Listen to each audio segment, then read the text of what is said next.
Killer Innovations Podcast for Sunday, November 13th, 2005. Show number 36. Coming to you from Cupertino, California and Albuquerque, New Mexico.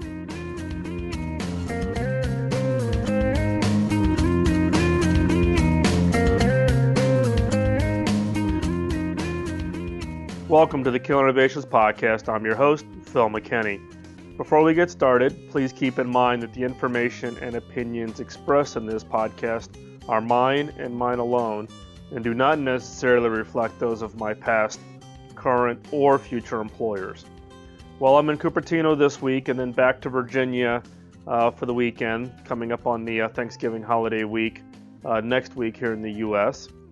I actually wrote this show on a flight from Albuquerque, New Mexico back to San Francisco. I was in Albuquerque for the weekend. My son had yet another fencing competition. I got an email from a listener who happened to be in the audience of an appearance I had on Monday in Atlanta, Georgia. I was down there emceeing an event in the TV studios at Georgia Public Broadcasting for the MIT Executive Forum. I was quite surprised that there was a listener in the audience. He didn't come up and identify himself at the event, which I wish he would have, but I realized that this either he had seen some advertisements of the appearance or had found out the information from someplace else. And a number of you have sent me emails about keeping up on where I'm going to be giving public appearances or speeches so that we can get caught up. And I realized that this particular event in Atlanta I had not let you, the listeners, know. So I'm going to try to compile a more complete list of upcoming appearances and get them up on the website so that if you feel inclined, we can meet up at those events. So with that in mind, I will be actually giving a lunchtime keynote this Friday at the Lord Fairfax Community College in Warrenton, Virginia. This is the local community college near my house in Virginia. The appearance is sponsored by the Fauquier, be careful how you say that, Fauquier High Tech Association. So I live in Fauquier County, and this is the local small and medium-sized business high-tech companies that operate in the Northern Virginia area. So it's a small rural county. This is the local community college. There'll be lots of students. I actually got asked to give this speech some months ago, and the topic is on innovation and creativity, and so this is just another way that to kind of pay it forward, get some students excited about looking at innovation and creativity differently. So I'm actually going to see if I can record it. It's a 30-minute speech that I'll be giving on kind of a motivational topic, innovation and creativity. And if I can, then I'll play it in an upcoming podcast. If you are in the Washington, D.C. or East Coast area and you want to come, just drop me an email and I'll give you the specifics. Let's see. Thanks for all the feedback. Still getting lots of emails. You can drop me an email at podcast@killerinnovations.com. You can always call the voicemail feedback line at 703-636-4460. I apologize. I'm getting slower. In fact, I think on responding to the emails. This new job responsibility for my day job is just has me swamped right now because I'm still doing my old job and doing the new job while they hire my replacement in the old position. So, but don't hesitate. Keep the feedback coming. I do read them. I'm probably not as quick in responding as I'd like to, but please keep the feedback coming. Thanks for all the votes. We've received, just for the month of November, we've received more votes for any month than we've had since we started last March. So I want to say thanks for all the votes. You can now subscribe to the Killer Innovations podcast at killerinnovations.com. You can also visit the iTunes music store and search under podcast. We're also listed under Yahoo and Podcast Pickle and all the podcast directories, so feel free. There's a lot of activity going on at the KI community site. Again, I've not been able to participate as much as I would like as far as participating in the conversation stream, but I think it's actually excellent that the listeners have stepped in and are having some good conversations amongst all of the listeners with regards to creativity and innovation. So please participate. If you don't know how to get to the community site, just go to killerinnovations.com and click on the KI community button in the upper right hand corner. Today's show, segment 1, cost benefit considerations for innovation. One of the big questions I always get around innovation is how do you decide, what are some of the criteria that you can use to decide if the users are really going to make the investment in adopting a new kind of innovation? Well, one of the tools that I used is cost benefit analysis. Now, typically a cost benefit analysis is focused primarily on financial return. I spend $1 and I get $3 back. In this case, what I'm talking about is using it to assess the innovation quality. What is the quality of the innovation that you're bringing to market? So for instance, if the cost to the customer outweighs the benefit, then you would classify it as really being a poor innovation. So for instance, what would constitute a cost? Well, let's say you're in a museum and you've designed a new exhibit, but that exhibit is in a hard place to find in the far corner of the museum. So the searching and the walking of the customer to find that exhibit, that is a cost.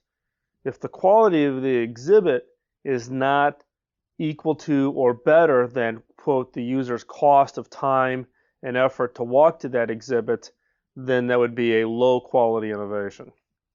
On the flip side, though, if the benefit is greater than the cost, then that would constitute a good innovation, and therefore the users or your customers would be inclined to adopt whatever the new idea is.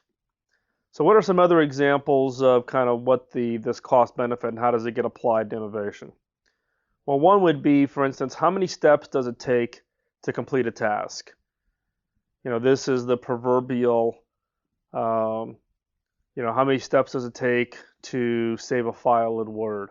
How many steps does it take to play a song in iTunes? Now, how many steps does it take? If the user is not going to receive what they constitute as a benefit equal to the complexity of completing the tasks, then they're not going to see that as a benefit or a positive benefit. Another example is the old-time example of setting the time and date on your video recorder. How many people, I remember growing up, in the 70s and 80s with the VCR in my parents' house, constantly flashing 12, because the benefit of having that set to the exact time versus the cost of looking through the manual and going through a series of complex steps to get the date and time set just did not correlate, and so therefore the feature function was of low value. Now, the flip side, though, on cost-benefit analysis is we try to set universal rules. Well, one of the most common universal rules, particularly in the web space today, is download time. You want to be able to have a page come up and you set the universal rule that says it should be no more than 2 seconds, 5 seconds, 1 second, whatever the criteria is you want to set. But in reality, the user is going to perceive that time in relation to the value of what's being displayed. So if the value of that display is 0, meaning it's a pop-up ad that the customer actually doesn't want, a banner advertisement, or the content is of poor quality, you could have that page appear instantaneously. You would still be on a negative cost benefit because the user does not perceive any benefit from that capability. The flip side is a page that's incredibly valuable, listing of all the current value of all my stock holdings, the current balance of my checking account. I'm willing to go 3, 4, 5, 6 seconds for that download to come because that is of high value. So the problem with cost-benefit analysis is you cannot establish universal rules, and this is one of the common problems when trying to understand What benefit are you giving to the customer, and what value do they associate to it? The other challenge here is beyond trying to set these universal rules, but also to try to identify what is cost and what is a benefit. And the point here is that you have to look at, or you have to get validation of what is a cost from the actual community of users of this product or service that you're innovating, and what is they perceive as benefit. So for instance, a new feature to an existing, let's say, piece of software. Now the designers are getting very, very excited about this new feature to an existing software. But in many cases, the users never even see that feature. It's some obscure piece down in the software. And in fact, it has an incremental cost because it adds additional complexity to the software. And in fact, additional software is not always a good thing, meaning the software may not be as stable. So here's a case where they've identified some kind of feature, and therefore they viewed that the designers thought of it as a benefit. The users attributed no value to it, and in fact, it increased the cost. And so therefore, it actually was on the wrong side of the cost-benefit analysis. Now, the key here is to avoid a cost-benefit analysis. The key here is to observe people using the innovation or something like the innovation that you're developing. It doesn't have to be your product. It could be a competitor's product, but you want to observe the people. So this gets back to my whole concept of ethnography. And if you haven't listened to that podcast, I would encourage you to go back and do so. The other is to do usability testing. Use the product or use the service. Usability could be your IVR for your customer care group. Usability could be doing maintenance on a machine that you've sold a customer. But to avoid the misunderstanding and the misinterpretation of what is cost and what is benefit, do this by observation. And the key here is consider cost-benefit analysis against all the innovations. This should be part of your criteria before you let an innovation go out and be commercialized. And the key here also is don't make a feature function decision based solely on cost. So in many cases, it's the cost of how much does it cost for me to develop it, or the cost of the user to take advantage of it. See if you can't quantify the benefit side of it also. Benefits are hard to quantify, but can give you key insight in how the user perceives whatever the additional capability is. And again, verify the cost benefit with the target population by observation. Segment 2, I'm going to take a little bit of a variance from what we normally do in the podcast. And that is, I'm going to talk about kind of what some observations that I've picked up through conversations with listeners and emails, a lot with students trying to understand, they want to go into a creative field. How do they do that? What program should they consider? There was one podcast some time ago where I talked about the Masters of Fine Arts becoming really the new MBA for users. But I guess what I want to do is I want to share with you maybe at least, my observations. And what I'm going to share with you here is a little story that Bob Davis shared with me. And for those of you who've heard also the previous podcast on mentoring, know that Bob Davis was my mentor right out of college. And he told this story of a farmer driving out through his field. He grows pumpkins, and the pumpkins had just started to grow, and he found the old glass milk jug, and he actually poked the little early stage of the pumpkin into the milk jug and left it out in the field. And now the pumpkins all grow, and he's going about harvesting this pumpkin at the end of the year. He gets out there and he finds the pumpkin still in the milk jug, but it's actually conformed itself to the shape of the milk jug. So he cuts it off, takes it back up to the house, and sets it on his front porch. His son, who is a school teacher, comes in and sees this pumpkin to the shape of the milk jug. And it gives them kind of this inspiration about what the challenges are with educating in the high school world today. And I would argue that this isn't constrained to just the high school world. But the reality is that, we are like those pumpkins. We tend to poke ourselves into milk jugs, and the milk jugs could be our perceived position in life, our perceived careers, jobs, family lives, whatever. But it's really the decisions that we make in our mindset that limits us to the shape of our own milk jugs. And the reality is those milk jugs then confine us. We get perceptions on what we're good at, what we're not good at, what we're capable of doing, what lot in life that we're going to have. We have to realize that there are things that we can't do well or at all. I mean, my wife would have very strong opinions on what things that I'm good at and what things I'm not good at. But there are other people who can do those things very well. Like, I don't fix the car, but I hire a very good mechanic to take care of my vehicles. But we also have to recognize that each of us are uniquely fitted to succeed in a certain important department of human society. I continue to get emails from people who say, well, I'm in this kind of low tech area and it's really kind of mundane, but I really like your podcast. What I'm trying to do here is challenge you to think beyond where you are today, but to also recognize that every one of us have a position in society that is critically important. And the role of creativity and the role of innovation is important in all of these areas.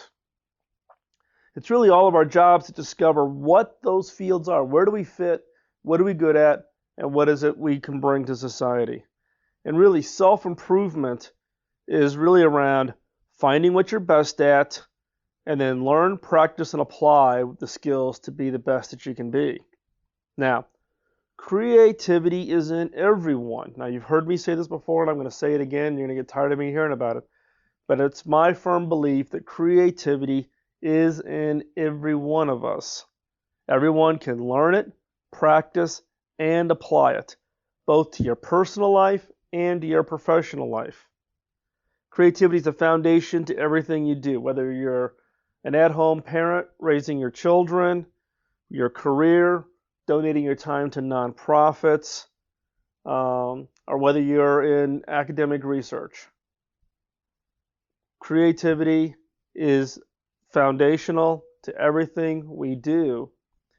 And it's really the objective, or what I'm trying to do with these podcasts is to help every one of the listeners, every one of you, to build and improve those skill sets and apply it to whatever is your objectives, whether that's personal. How do you be more creative on, raising your children or taking care of your house or starting a new company or planning the next family reunion or the next birthday party, or if you're in a profession, whether that's manufacturing, oil and gas, automotive, financial, high tech.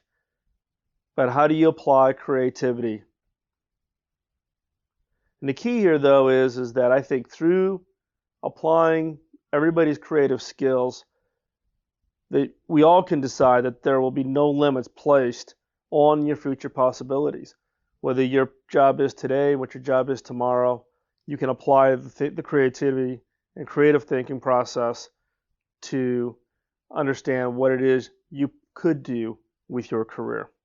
So again, remember, above all, you can decide that there'll be no limits placed on your future possibilities. Segment 3, killer question. The killer question this week is around what I call random association. Now, the problem we have typically when we start thinking about killer questions or trying to creatively think about how do I apply what I'm working on to a specific area is we get caught into kind of this, natural fit based on experience. You're solving a problem around a specific new product idea or a new kind of a service, and you tend to apply, or your brain tends to get locked into things that you've done in the past that have worked or has not worked. We also tend to get hung up on the logic, point A plus B equals C. So what we do, this killer question that I'm proposing for this week is really around how do I take random thoughts that forces me to think about the item at hand completely differently. So this week's killer question is, and again, the focus is on random association. So pick 3 random items and construct the question of what do item 1, item 2, and item 3 have in common. So whatever 3 items you've chosen, what do item 1, item 2, and item 3 have in common?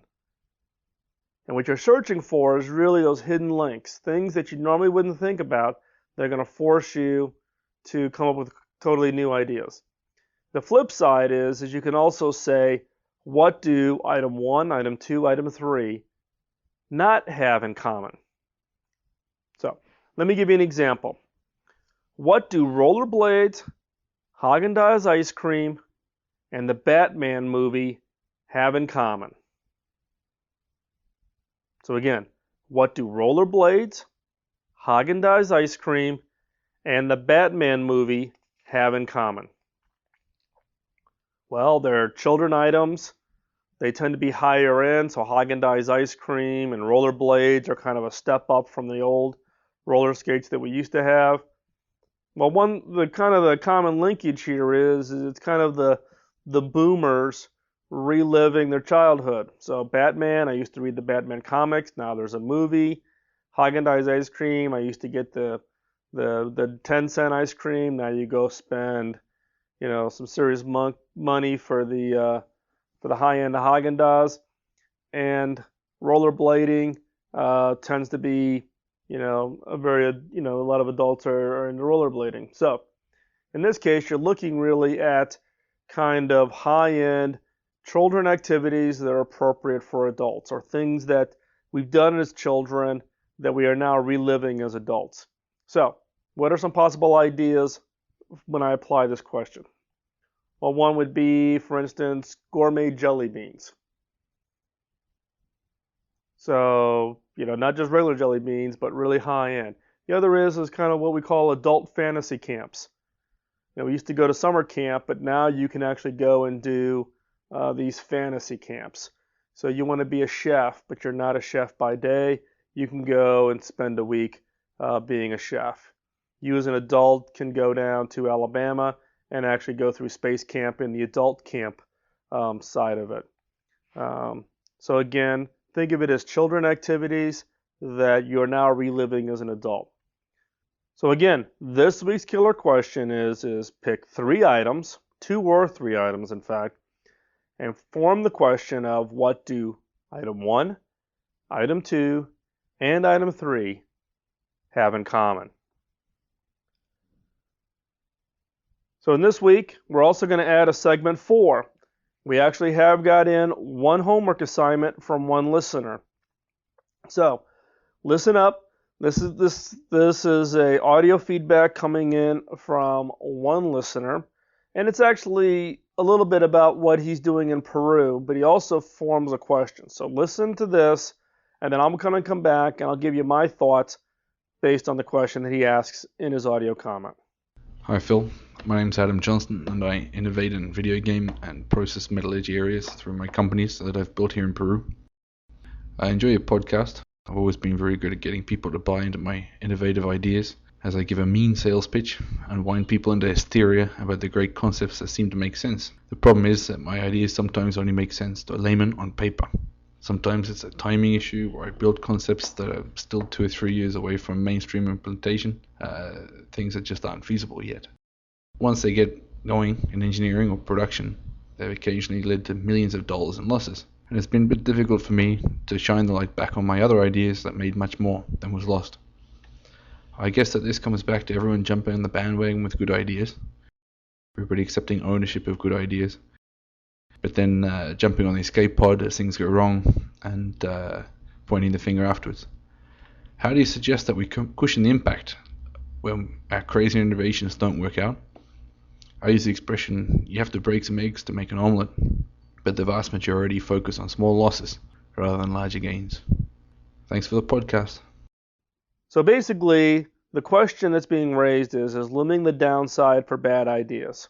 So you have really good ideas that may be very far-reaching, you're working on current ideas, and maybe they don't pan out. And as soon as you get kind of a reputation of having a couple of failures, you're finding it extremely hard to get the management teams to listen to your really good ideas and to back them based on history.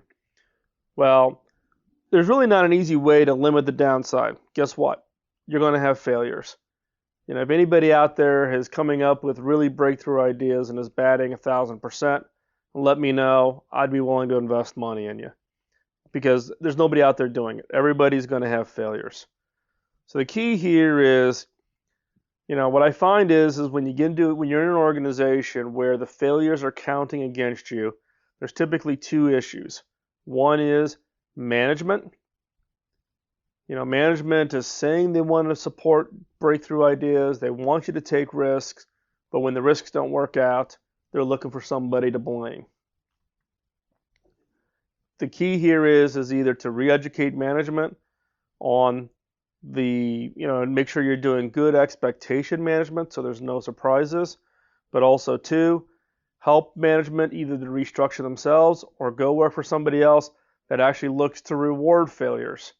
There are organizations out there that actually reward failures because failures means you are taking a risk and eventually you are going to hit on something that is going to have a huge impact. Now the second thing that you can do in a more technical perspective, because your ability to influence management really is dictated by where you are within the organization. So how do you limit the downside risk and gain better support for your ideas within your peers or other people that are on the team? Well, the key here is that in many cases when the project fails and people are pointing fingers, it's really by the fact that these people on the team did not feel ownership of the idea. Now, really two steps here, very simple, but I found them to be incredibly helpful, is build social capital with peers, subordinates, people who are reporting to you potentially on a project, and your management. This requires a lot of time and it requires a lot of communication. This requires using your storytelling capabilities, your ability to convey the idea, the ability to convey the total effort that's going to be required. But this is not a one-way street where you're just talking. This is also listening, soliciting feedback, soliciting both positive and negative feedback, and really it's going to be dictated by how you respond. Take all of that feedback as input and modify it. Include other people's ideas. Give other people credit for contributing to the overall project.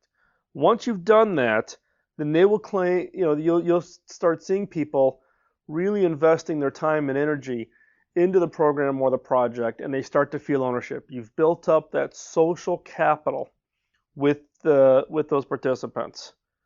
And once you've built up that social capital, then it's going to be much harder for them to get into the blame game should a project go bad. So again, two things on limiting the downside. One, make sure management has proper expectation management and help management understand that it's to their benefit to actually reward failures, not punish.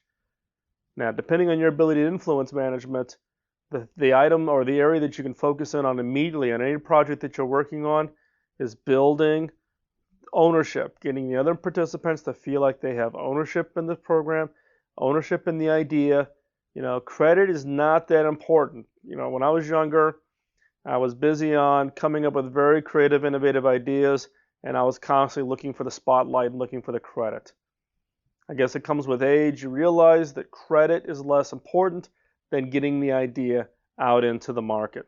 So share the credit, share the limelight, build that social capital, take in contributions, highlight contributions that you're applying and who they came from so those people recognize that they are contributing. Once you've built up that feeling of ownership, then it's going to be much harder for them to play the blame game with you. With that, thanks for listening. Keep the audio feedback coming. Audio feedback is the easiest for me to include in the podcast. So just like in segment 4, I'm going to include a segment 4 whenever I have audio feedback from a listener. So if you want to send me audio feedback, you can email it to me, or you can call the feedback line at 703-636-4460. And again, you can email me at podcast@killerinnovations.com. Please remember to vote. Visit Podcast Alley. Your vote is the easiest way for you to tell your favorite podcast that you appreciate all the effort that goes into research and producing the podcast. Tell others about the podcast. Think of it as really as your way to pay it forward by helping others to unlock their ability to create the next killer innovation. You can subscribe to this podcast at killerinnovations.com, visiting iTunes, visiting Yahoo, or by visiting many of the podcast directories. So, get subscribed, get others to subscribe, and we'll talk to you next week.